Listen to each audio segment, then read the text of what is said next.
Welcome to the Empower to Connect podcast, where we come together to discuss a healing-centered approach to engagement and well-being for ourselves, our families, and our communities. I'm JD Wilson, and I am your host. And today on the show, one of our favorite people is Rhonda Roorda. She is going to be with us to talk about a litany of things within the world of transracial adoption. And so we had Rhonda on 3 years ago and talked with her specifically just about transracial adoption. And the conversation was really, really fun and fascinating. If you've not heard that episode, definitely go back and listen to it.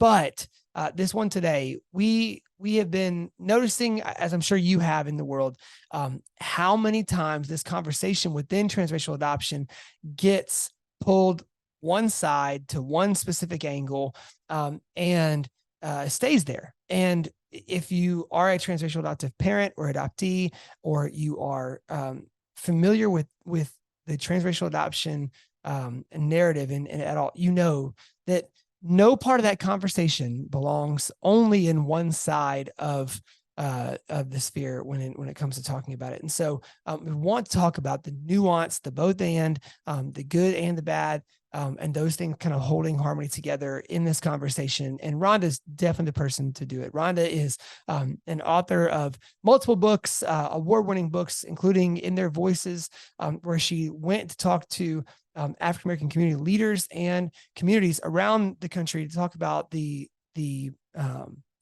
dynamics of Black youth specifically being adopted into white families and what that meant on the Black community side. And it's a must read. And I said that once the interview started, so sorry. I said it twice. Sorry, not sorry. You should definitely go read that book. Secondarily, we just talked about a lot of those different dynamics that are hard to wade into and that really have to be addressed by an adoptee because their experiences are so unique, that is a viewpoint that is hard for parents to be able to understand or have. And so I hope this conversation is as much of a blessing to you as it was to me personally when we had it. You'll hear Tana on the episode for about half the episode, and we had a little computer battery issue and a little lack of a charging cord anywhere issue. So Tana bowed out halfway through. And so if you're watching, you'll see that, and it was kind of funny.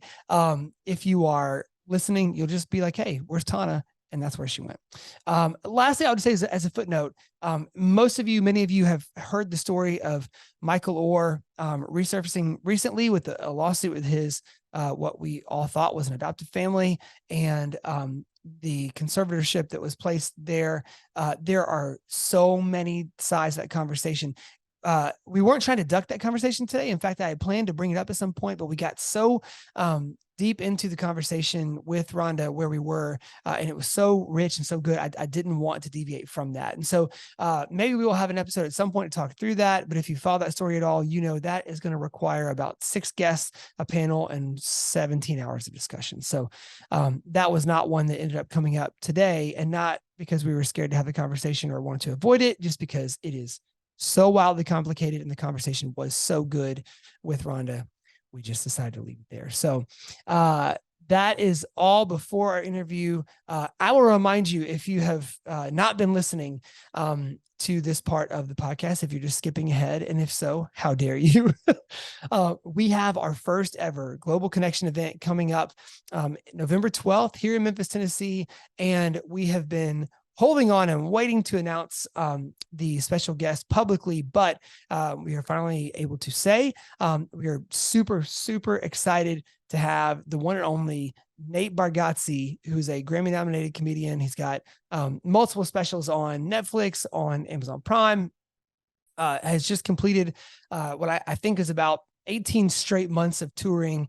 And just one of the funniest human beings on the face of the planet is going to come and be with us at our first ever Investing in Hope fundraiser here in Memphis, Tennessee, November 12th.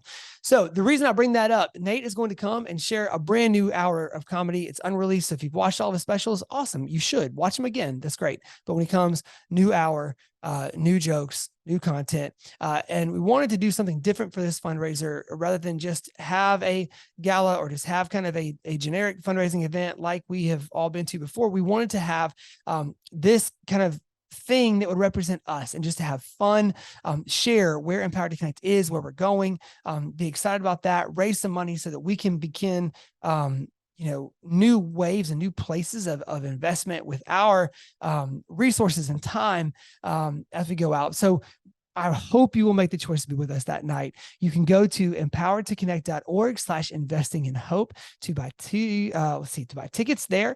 Yes, you can. And you can also, if you don't want to have to type that in, just click the link in the show notes below to go to empoweredtoconnect.org/investing in hope. You can let us know who's coming with you. Bring a friend, bring 8 friends, whatever. Buy tickets, show up. It's going to be at the incredible Peabody Hotel in downtown Memphis. The Ducks will be there. It's going to be amazing. If you don't understand the Duck comment, you should look up the Peabody Hotel. So that's all I've got to say. This is maybe the longest introduction I've done in show history. So come see us November 12th with Nate Bargatze in Memphis, Tennessee. Do it. Make the trip. It's so worth it. It's going to be an incredible, incredible fun night. Dinner and drinks on us that night. Literally, I'm not joking. Come on. We'll see you November 12th. And now, without any further ado, finally, our interview with Tana Ottinger and the one and only Rhonda May Roorda. Okay, well, we're here with our old friend, Rhonda May Roorda, and Tana is here with us as well. And so if you have listened to us from the get-go, Rhonda was one of our first guests back in 2020, and which that is wild too, by the way, because that does not feel like it was that long ago. No, that feels like it was yesterday. Golly. But Rhonda was with us, and we wanted to have her back on again today to talk about just the nuance that exists in the conversation of transracial adoption. And before we get started in the conversation, let me just eliminate you naysayers who I know are already saying this in your head. You cannot talk about all the nuance of transracial adoption in one podcast conversation. Well, yeah, duh, we know that. Thank you. But we're going to try. Yeah. We're going to start today, and we're going to get, as far as we can. And so Rhonda is an award-winning author, speaker, contributor to, what feels like half of society at this point in culture. And now we can add CNN contributor to her list as well. But Rhonda, why don't we start with this? For people who are not familiar with you or your work, do you mind just giving us just a brief overview of kind of who you are and what you do?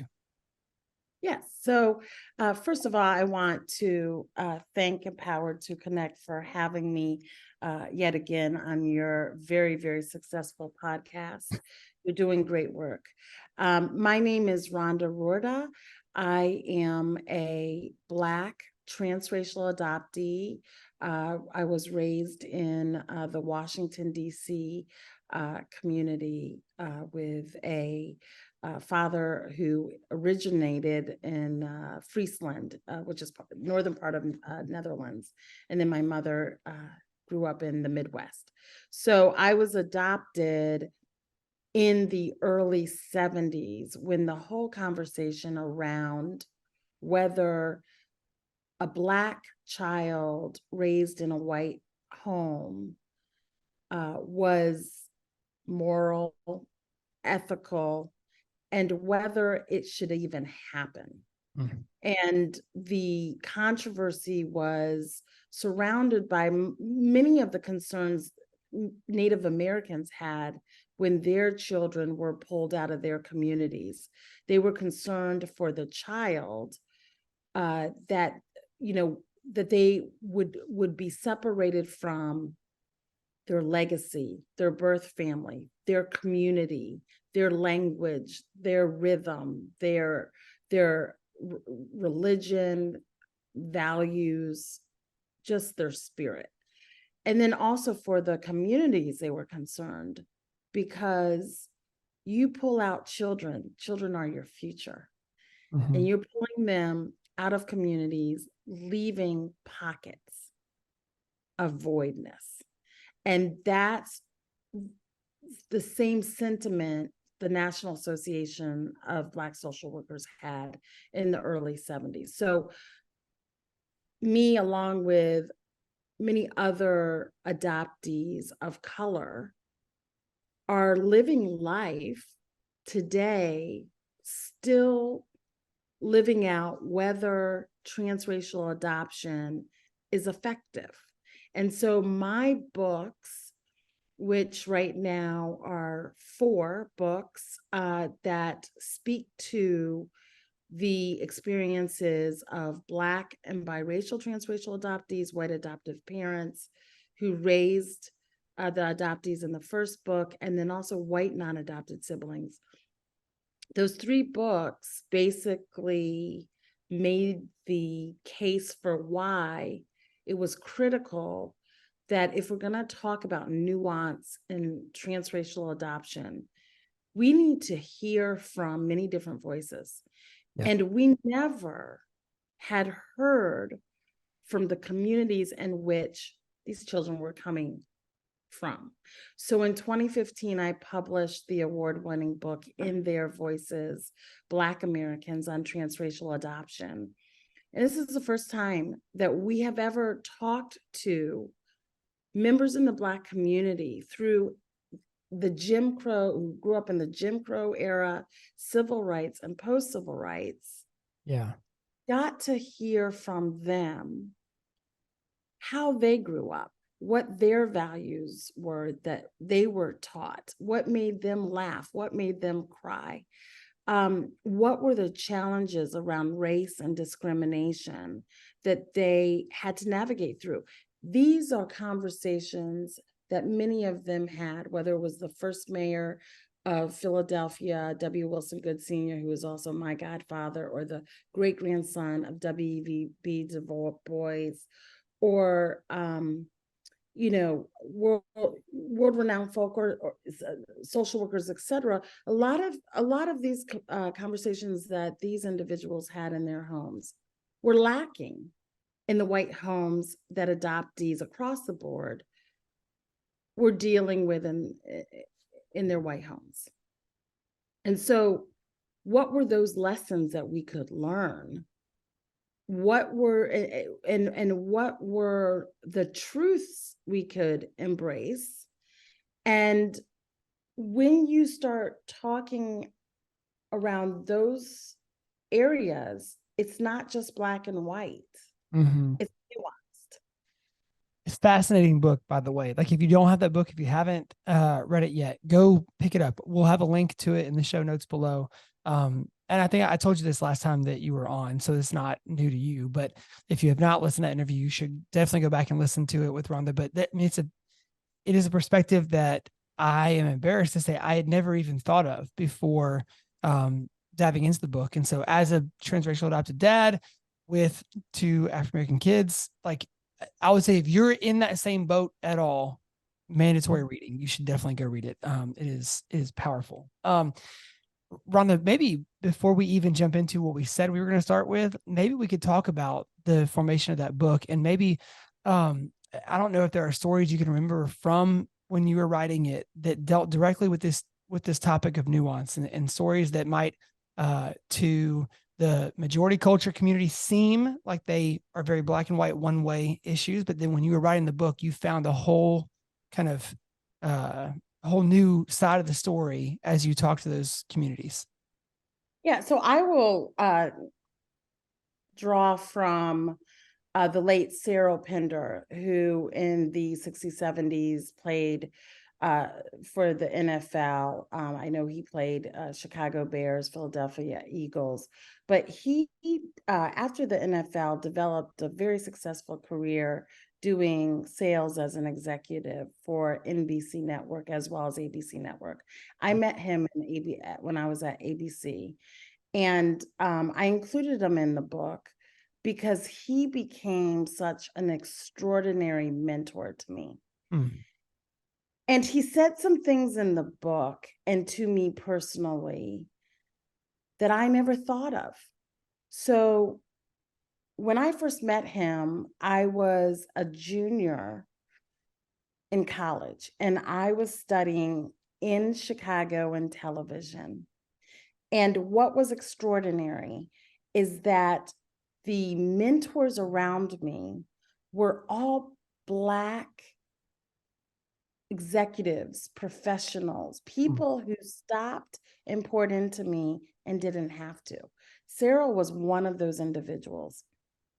And what he said to me after he got to know me and taught me about sales and television and how to present myself was similar to what I heard at Harpo Studios when I was in Chicago. And Oprah looked at my hair and, questioned how I was caring for it. In the sense, because I was Black in a white family, I didn't understand really that I was Black. And I just was trying to figure out my identity at that point. But Cyril said to me, Rhonda, you are Black. And that means that you have to work twice as hard to get a position in corporate America. Yeah. To you, and that is so that when there's access, I'm ready to enter those doors. Yeah. And then he said, you need to know who you are and where you came from. So going back to transracial adoption, when I was adopted, this was pre-open adoptions. Yeah. Pre some of the conversation, but still very similar to what's going on today. But my story, my narrative began when I joined the Roorda family. Mm-hmm.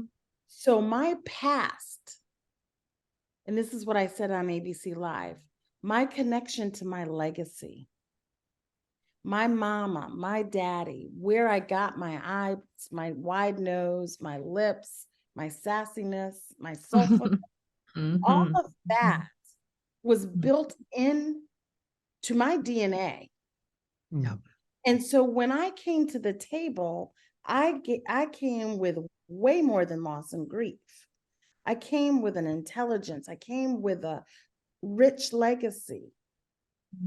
And people just want to look at circumstances. Oh, she's Black. She was in foster care. Look at, we're saving her. That was my narrative. But Cyril is the one who said, and this may hurt to some of the adoptive parents out here, but in my case, he said, you give your white adoptive parents too much credit. Yep. I was mortified when he said that. Yeah. But right now I'm finishing my memoir, and it's basically a balance sheet of Yes, I love credit that. where credit is due. Love it. I love my adoptive parents, but I gave them 100% credit for who I was. And I was like, oh my goodness, I would be worthless if it wasn't for them saving me. That's how, as an adoptee, and I'm sure a lot of adoptees translate, I need to be grateful. So when Cyril said, you give your white adoptive parents too much credit, and he said, Rhonda, you have to look in the mirror and see what you bring to the table. You are smart. You are determined. You have had to fight out here without the assistance of your parents. They're not Black. They don't know how many times you're going to be called the N-word and how to navigate. So what he said is you need to know who you are and where you came from so that you can keep moving forward. When somebody tells you you're not good enough, we don't want you, you're not worthy to work over here, you're just a Negro in the streets. That's how he taught me. And then about nuance, he said, Rhonda, you need to know how to play on grass, and you need to know how to play on turf. Yeah. Now, I'm not good with sports. I had to look up What does that mean? Why is it so hard to work? Why is it so hard to play on turf versus, and he's like, underneath that turf is cement. Yeah. And he was a running back. And Yeah. he's like, so Rhonda, don't plow through everything. See, that's sort of what we've done in this transracial adoption discussion. discussion. We have plowed through everything without recognizing nuances, the soil and the foundation underneath you, the context, the specific situation, etc. And so we look at transracial adoption solely from one perspective. That is, white adoptive parents are saving these Black and brown children. Yeah. Yeah. And so the only posture you have is to be grateful as an adoptee. And that's why when I was on CNN talking about Colin Kaepernick, when he said in his book launch that he loves his adoptive parents, he was sitting right next to them when he said this, but he experienced racism. That takes courage to say that because of the narrative that we need to be grateful. And what I needed to tell Black and brown and white audiences is you should be able to tell your truth as an adoptee. Now, on Facebook, you can see white adoptive parents telling their adopted children's truth, whether it's posting a photo of their kid's head and showing their scalp and a rash developing, whether it's saying that, you know, they messed up and we just can't deal with them anymore. I mean, I read a plethora of stories where white adoptive parents feel the license, not all, some, the license to tell the stories and make the case of why they're better than if these children were in their birth family. Right. So we have to be honest when we have a conversation and realize there's value in all of these voices. White adoptive parents have a tremendous value in telling their stories, their narratives, but so do the adoptees. Right. So do the non-adopted siblings, and so does the community. And telling our truths doesn't mean that you despise or that you're not grateful. I'm grateful that first of all, I'm grateful that, yes, I was adopted. But I'm grateful that my mama chose in the late 60s to have me in the midst of social angst and economic angst. I'm thankful she chose to give birth to me. I'm thankful that she had the right mind to say, these are the things I want for my daughter. I want her to have a college education, because a college education for so many who did not have opportunity in the past was the pathway through. And this is why in the Black community, so many families say, you must get an education. You must be 2 times stronger. So Sarah was this inspiration that was a part of my life for 25 plus years before he passed in 2021. And to be there, to pray for me, to push me forward, to guide me. This is what mentorship looks like when our families give our children to people we trust, if it's my godmother or if it's a mentor, and to get both narratives. Because in my white home, they never told me I had to be twice as good. In fact, they didn't necessarily encourage me to go to college. That was me. I was determined to say it and to actually make the way. Yeah. 2 different things. To believe it or just to say it. Because the white kids, that's the expectation for them. So there's nuances on so many levels. So many levels. I think one thing that I think from that story,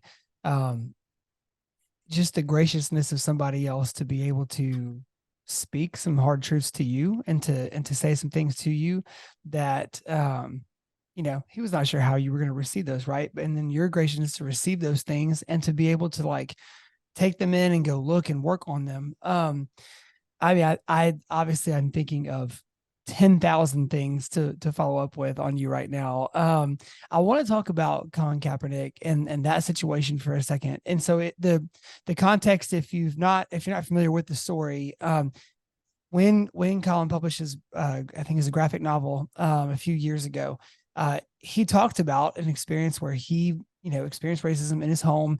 He had his hair done in cornrows, like braided back to the scalp, and his parents, I think his mom particularly, said, "Hey, that's not professional. You look like a little thug." And at the moment, I don't know if in that moment Colin thought that is racist, or if in the moment he internalized that, with a big question mark, like, well, I don't know what to do with that information, right? Uh, a lot of adoptive parents are going to hear that and get insecure and feel like, well, there's a moving target, like this is revisionist history, and like she's just looking out for him and all that. How do we start as adoptive parents, like through your eyes, Rhonda, like how do we avoid getting stuck in that insecure trap of being too fearful to say anything to our kids, out of fear of offending them, or being being too outspoken and provoking that narrative of you should be grateful and we're here to help you and all that? So there is a Nigerian word called amachi. It means who knows what God can do with a child. I strongly believe that as parents, through birth or through adoption, we are all entrusted with these incredible little people. And we, as a person of faith, we are here as parents, as mentors, to inspire them to soar into who they are meant to be and be able to grab hold of their own God-given purpose. So when you look at it with a context like that, and in this case, when you adopt a child like Colin Kaepernick, like me or any other adopted child of color, the goal is not to create white people that have the exact same values and the exact same morals and the exact same isms as you do. We come to the table, like I said earlier, with our own DNA, with our own rhythm, and it runs deep in all of us. Just go on ancestry.com and you will see. And look, I'm as African American as they come, and Frisian as they come, but I'm gonna embrace my Swedish roots. And my 3% European Germanic roots. All of these things are a part of us. And so when they are a part of us, that's what we come to the table with. So getting to specifically your question, Colin, from what I understand, he wanted his hair in cornrows. The same thing. I traveled to Africa to visit relatives in West Guinea, and I had an African woman from West Guinea, braid my hair. There was something spiritual about this Black woman from Guinea, Africa, touching my scalp and braiding my hair. I took so much pride in that. My spirit was full. Yeah. And then I come home, fly into Dulles Airport, and my father picks me up. Blonde hair, blue eyes, tall. And he sees my hair and he gives a disapproving look. And then I get to my home and he's married. My parents divorced and remarried to a Vietnamese woman who I do love. But she looked at me and was disgusted because of the braids in my hair. And both my parents sat me down and said, Rhonda, you need to take your braids out. They do not look professional. And this is in 1997. They do not look professional, and it's not becoming of you. You're a professional woman. So I don't know what Colin Kaepernick was thinking, but my parents turned prideness, beautiful. I was joyful. My spirit was full. They turned that into me feeling shameful, ugly, unworthy. And then the I should be grateful kicked in. And what I did is take out those braids. And I buried the experience until much later. So you can feel, when I tell you that story, how that would make you feel.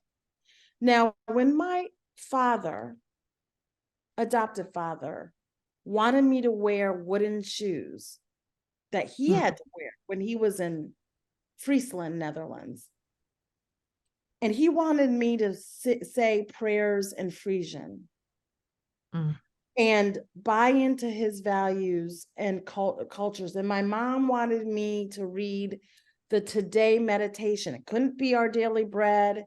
It couldn't be a devotion from an African-American woman that I would have wanted to read from. It had to be precisely what they wanted. Yeah. By the time we as adoptees come of age, when Cyril met me, I didn't know that I was Black. I didn't know my hair mattered because it wasn't cared for while I was under the roof of whiteness. Yeah. I didn't know that I was worthy, beautiful, smart. In fact, I believed I was quote unquote retarded because that was the narrative that I came into the family with. And so Cyril had to really single-handedly say, you need to know who you are and where you come from. And when you look in the mirror, you need to see a beautiful Black woman, smart, capable. And he says, look at what you've been able to produce.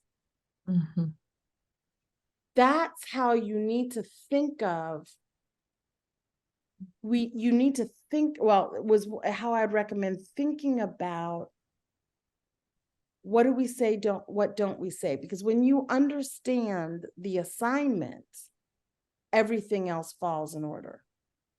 Yeah. Yeah. I'm wondering, thank you for sharing that. I'm wondering about when you said you were writing your memoir, and Yes. I think you may have said, did you say balancing the checkbook? You said something about balance. So I wonder if you could expound on that a little bit, because I'm thinking we need some balance here. Like I'm hearing that story and I'm like, there's no nuance in that to me. Like that's just plumb up needs some re-edit, you know. What is coming? Yeah.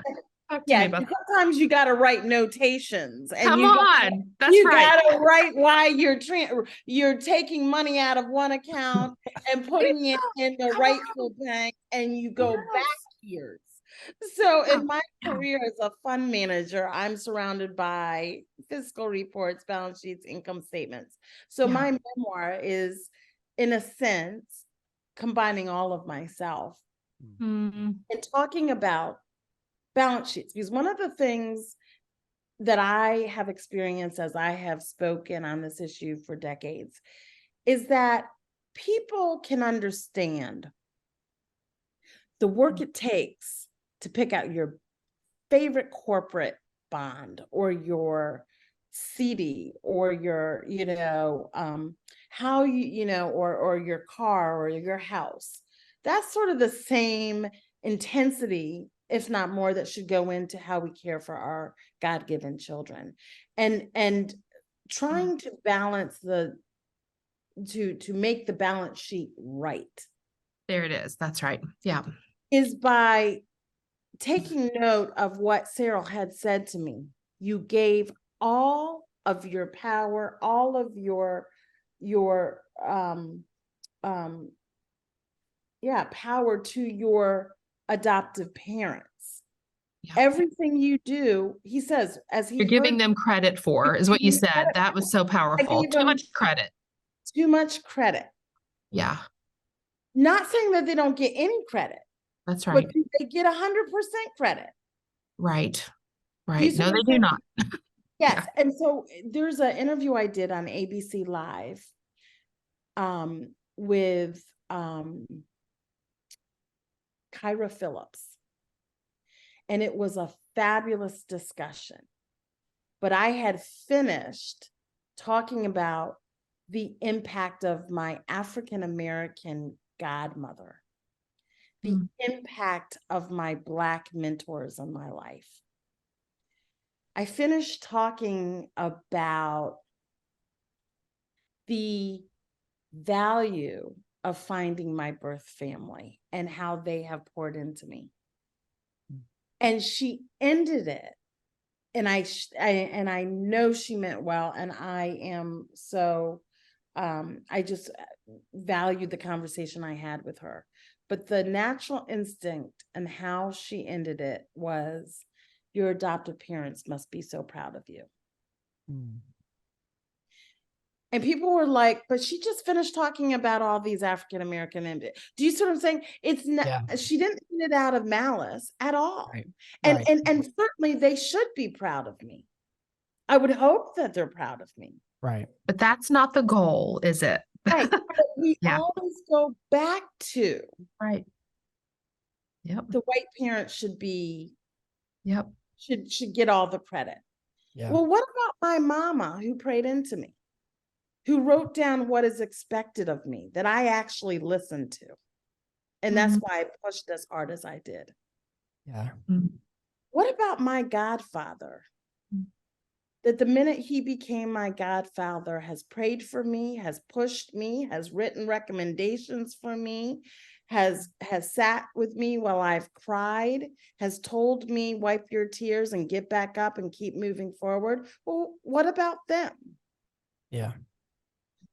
You know, what about these mentors that did not, nor should they, had to clean up any of my mess in my white family, but quietly, with class and strength, sat down with me and talked with me,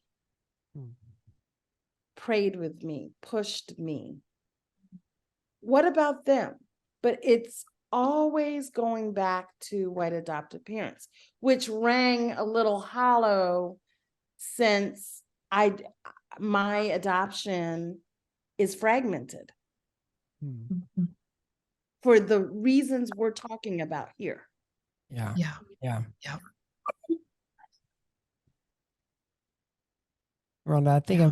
I'm fascinated by the what you described in your, like, the last few minutes of talking just then, and thinking about Colin Kaepernick. His adoptive parents are sitting by his side at his book release. In the midst, it's not like the first time they read that book was when they're hearing questions about it, right? So, like, clearly he had to talk with them about that, like, knowing this is going to go public and it's going to become a firestorm because, you know, writers love to have the word Colin Kaepernick in their title to get clicks, right? So, like, we know that anything, or even more recently, I'll ask about this in a second, the Michael Orr story, like, we know there's going to be lots of eyeballs, lots of opinions, lots of, you know, that, but yet his choice is still to have his parents by his side on that day. And I think one of the things that I'd love to expound upon more is exploring how can we, and I was going to say as adoptive parents, how can we as parents, because some of these same nuances are obviously different roots, but exist within biological family structures as well, right? There's both ands in all of our lives that exist, where there are really crappy parts and really beautiful parts, and neither one is untrue because of the other, right? I mean, I will be embarrassed one day to stand to account for some of the things I've in anger said to my kids at different times, or out of frustration done. And then I'll stand really proud and tall for other moments where I was there for them in really beautiful ways. And I can be proud of how I loved them and cared for them, right? Based on the day, you will get my kids being very proud of me and then wanting me to go jump in a hole, right? So, like, there is both and amidst all of our conversations. I wonder if you would speak to that, and how can we begin to embrace both those things, to elaborate within that both and, without shying away from taking responsibility for the bad and then embracing the good and the unknown and the hard. So I think with everything, there needs to be grace and compassion and forgiveness, some basic fundamentals. And that should be applied to what adoptive parents. And Lord help us, please, we deserve as adoptees grace and compassion too. Everyone, non-adopted siblings in the community deserves this. Once you have that fundamental, now we have to look at some of the things that were driven. The point was driven by reading the Roorda, the Simon Roorda trilogy of books on transracial adoption, and that is when we bring in an adopted child, a child from a different ethnic background, racial background. How are we preparing for them in our homes? Are we still living in predominantly white spaces?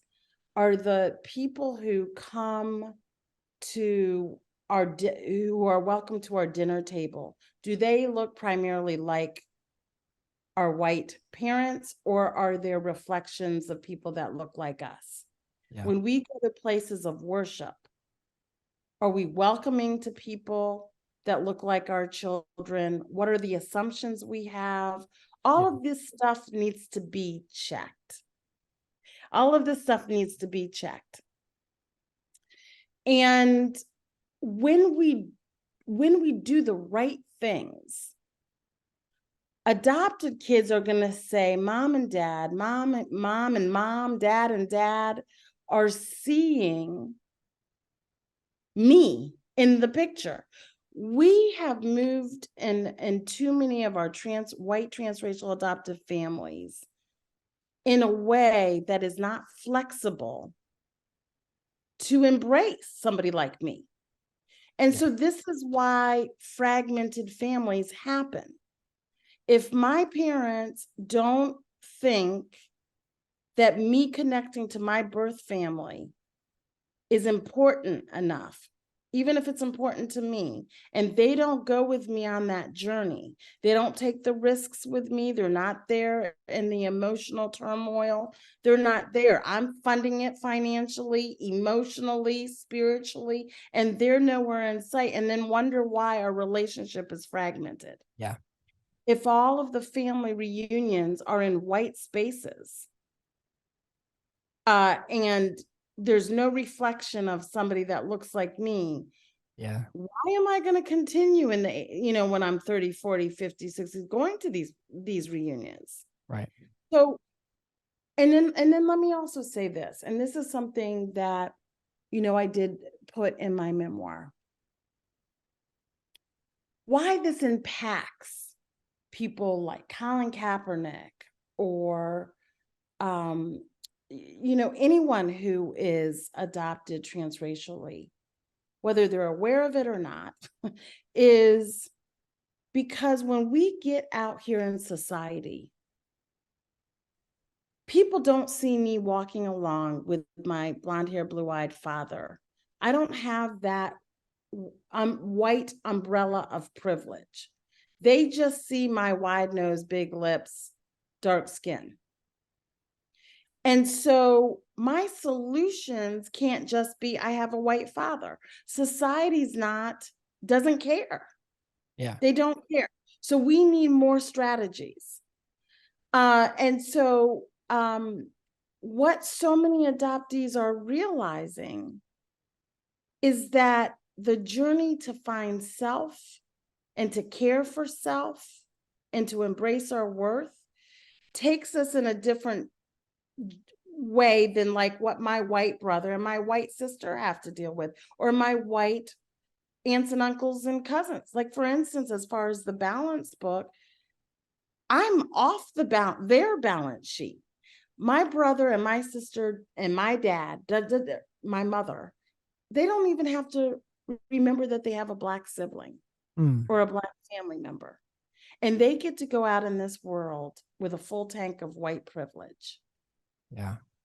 But for every transracial adoptee that got placed by the sole decision of their white adopted parents, we're out here trying to figure it out, taking their mistakes, taking their risks, and having to pay the price for that.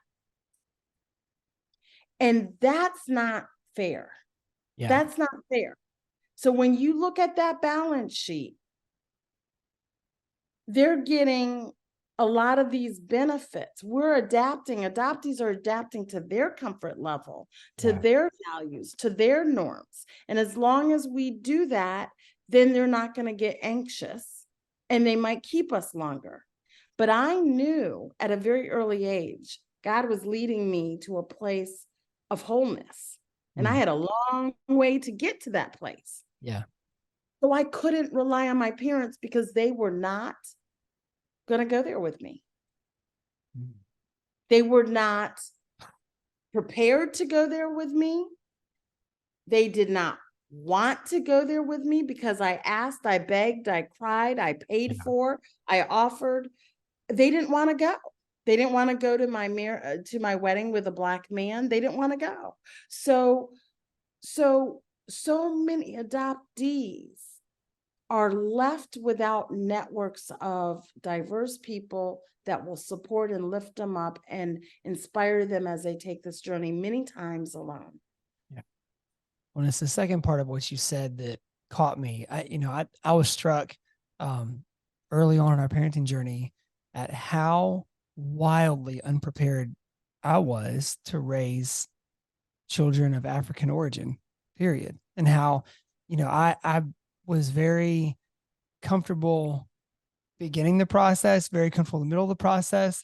Like Rhonda, I grew up in Atlanta, and I mean, I went to a high school of 4,000 people. It was barely majority white. Most of, man, this is a very white thing I'm about to say.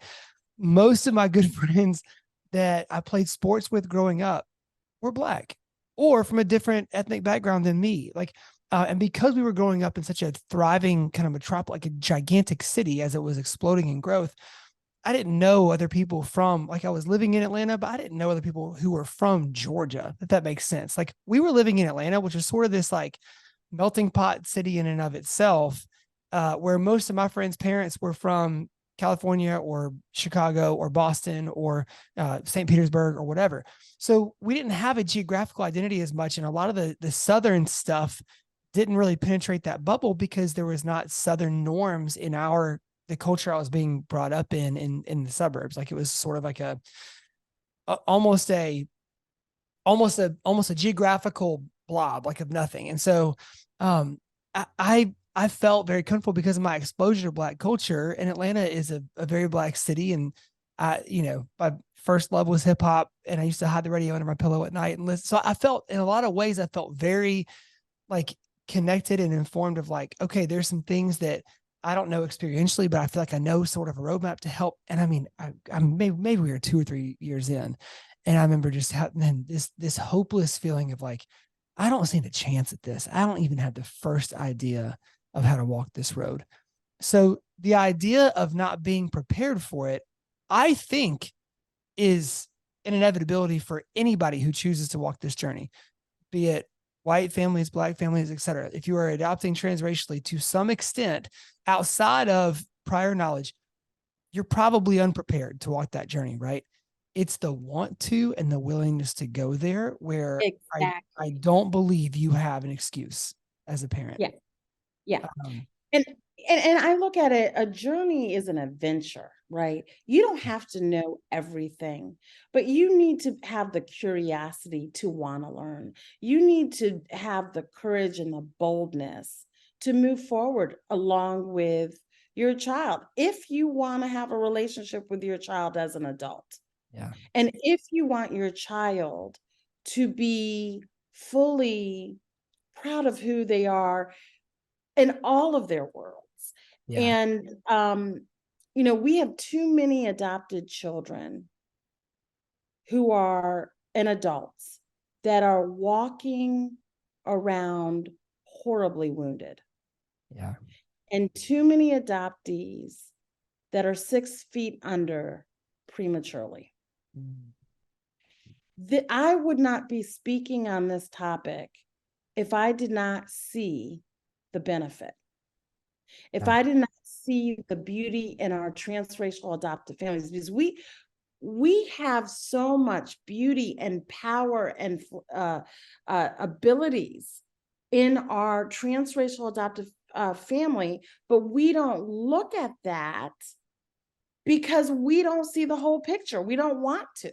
Mm. We're afraid to in some cases. So Yeah. you have to, just like for me, I had to learn to look myself in the mirror and embrace all parts of me. And when you do that, you are a force. You Yeah. are a force of nature, and you hold power, you hold beauty, you hold humility, you hold vision, and you hold an understanding of the value of your ancestors. Mm. So how do we equip our kids, and how do we equip parents to go there with their kids?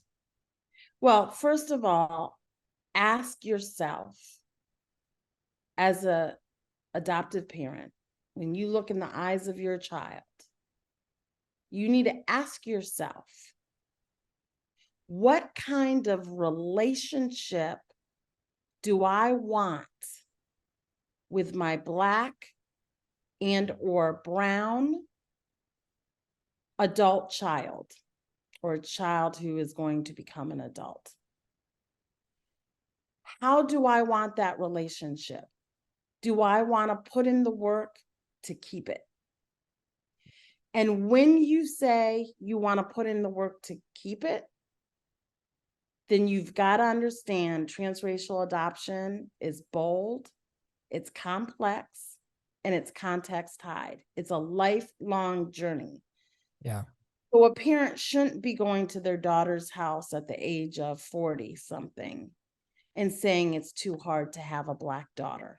Mm. Mm-mm. Mm-mm. Mm-mm. You have to decide what kind of relationship you want. Yeah. And are you willing to look at yourself for life as a multiracial family? So when it's time for you to retire, you're not just going to these gated communities that are all white and don't want Black or brown folk in there. Right. You've got to make your decisions. If I had a deaf child, I'll tell you right now, that child will be my life. And I would learn how to navigate in a visual world and a hearing world. And she is a part of who I am, my legacy. And Yeah. I would be there with her as she navigated these worlds and celebrate with her in these worlds and grapple with hard issues in these worlds. But if you're if I shouldn't say propping your feet up, but if you look at a map of your life and there is not an adequate, a plentiful example of your entire family in your life, there's a problem. Yeah. Yeah. What about for kids, Rhonda? I'm thinking about kids, who are beginning to come of age. Number one, this idea of going there with your kids, also relies on you being patient to wait until your kids are willing to, ready to go into these hard places, right? So like for kids, maybe they're teens, tweens, kind of like starting to really view the world and maybe get mad, maybe get scared, maybe get super pumped to be out on their own where they don't have to be tied to this white family's identity anymore, whatever. For the teens who are starting to wrestle and starting to really work through this, how can we support them to take that journey or to take some of those first personal steps in healthy ways instead of ways that might lead to bitterness and resentment only? If that makes sense. Yeah. So I can tell the story, I think, but I'm not going to say who it is Yeah, because great. it's confidential. But talking about a tween, this couple is just an incredible white transracial adoptive parent. They're white transracial adoptive parents, and they go to the culture camps. Uh, let me back up. They have two African American boys, and they are tweens, and they have exposed themselves to the African American culture. They have friends, long-term friends in the African American community. They go for guidance, but they also share their experiences as a transracial adoptive family. So they're investing in the African American community and vice versa. So their sons have seen the commitment of their parents. And what that does for our young people is that it slowly builds trust that our parents have our back, that they are rooting for us, that they love us, that they have resources in the African American community and vice versa, where it's real, it's tangible, and it's sustainable.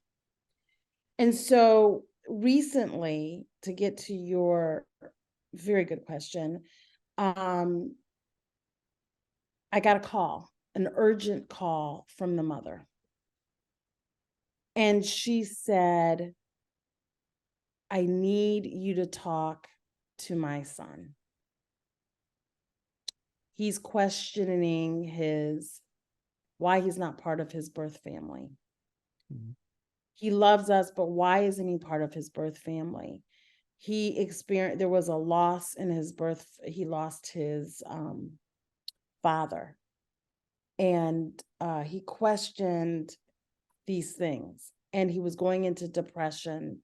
The good news was he was talking about it. So some of that pain was coming out of his being to give him something. But she asked if I could talk with him because I have mentored him. I have been in that family's life.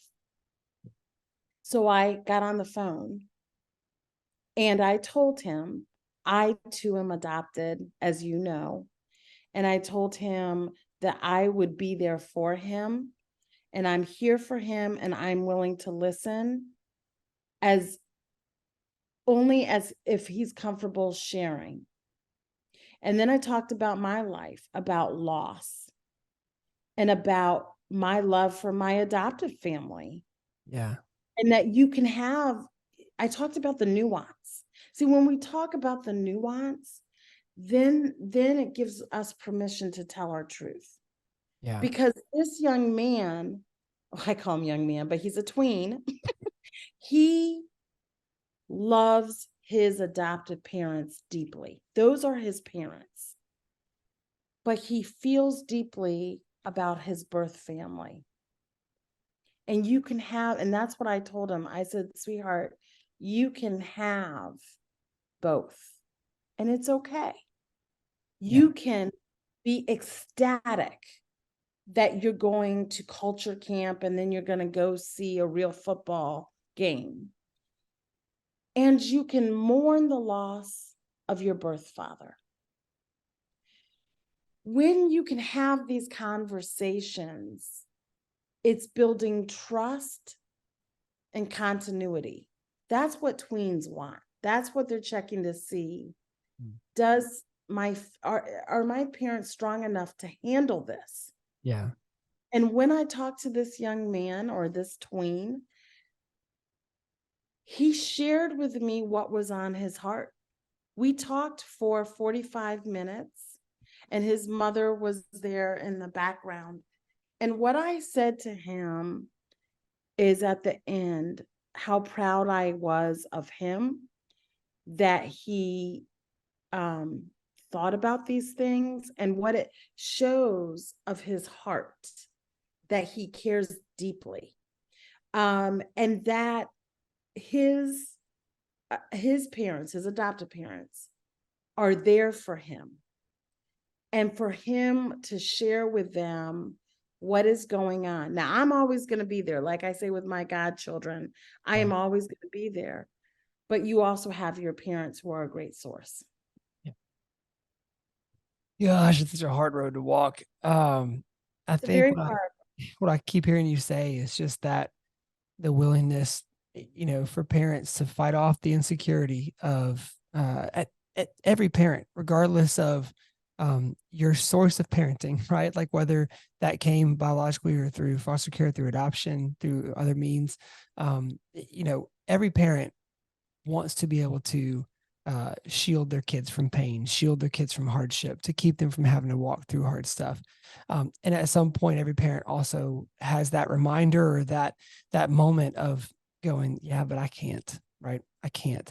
So if we can't shield our kids from every hard thing they're going to have to walk through, how do we make that daily choice to grab their hand and just make sure they're not walking through it alone, right? And that's what this is about. It takes a village. Yeah. It takes a village because not everybody has all of the answers. And that was one of the gifts, I think, in their Voices Black Americans on Transracial Adoption gave to the transracial adoption community, is that living room conversations with incredible African Americans that you're not having in your living room, but you get a chance to by reading this book. And it's collaborating. But we as adoptees need to see our parents model that. Yeah.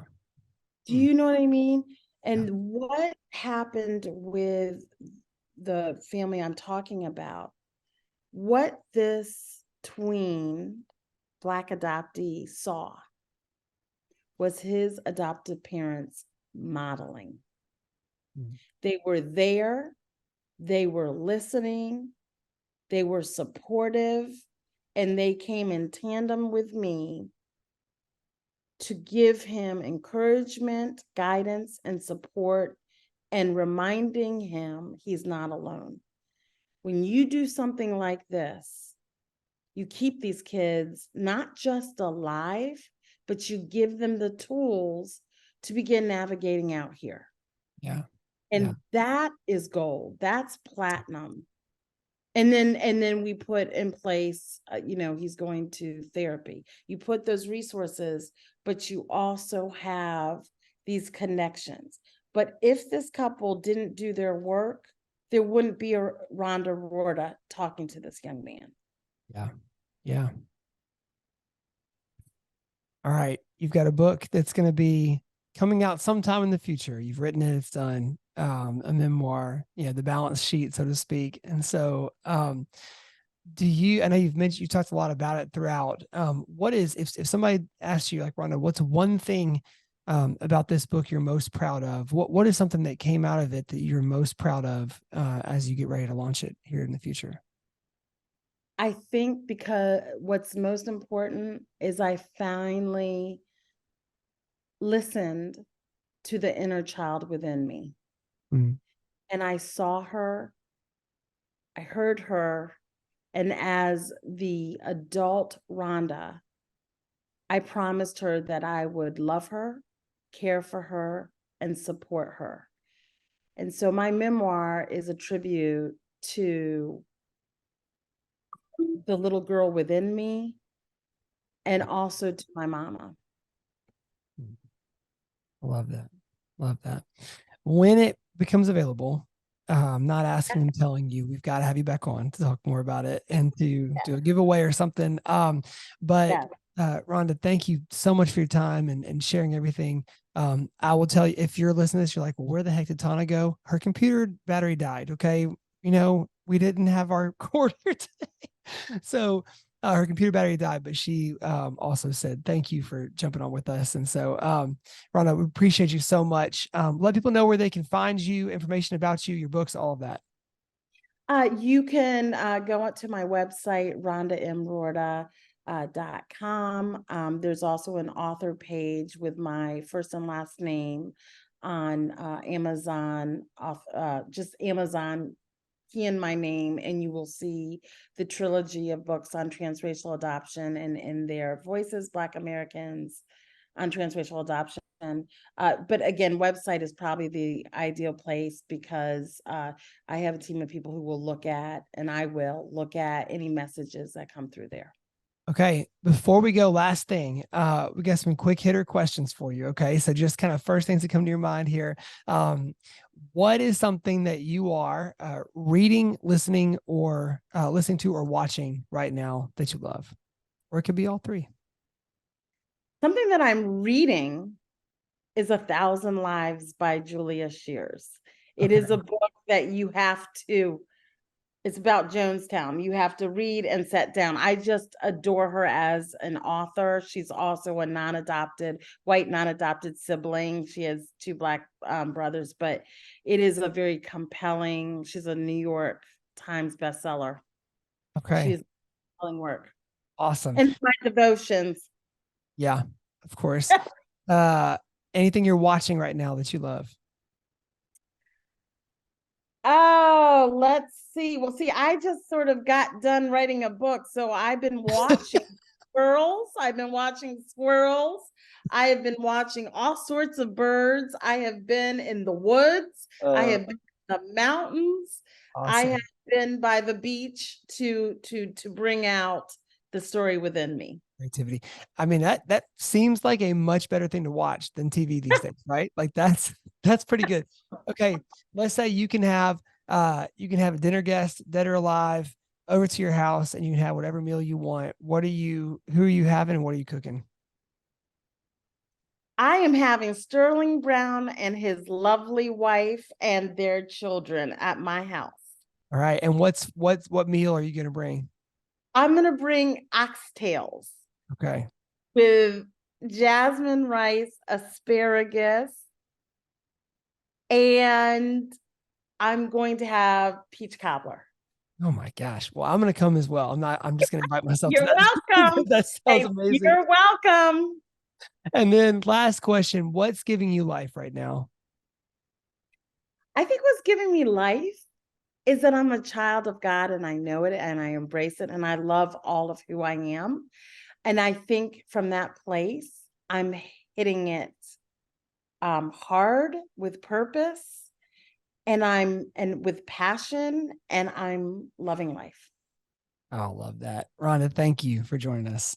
You are welcome. Thank you. It's been a pleasure.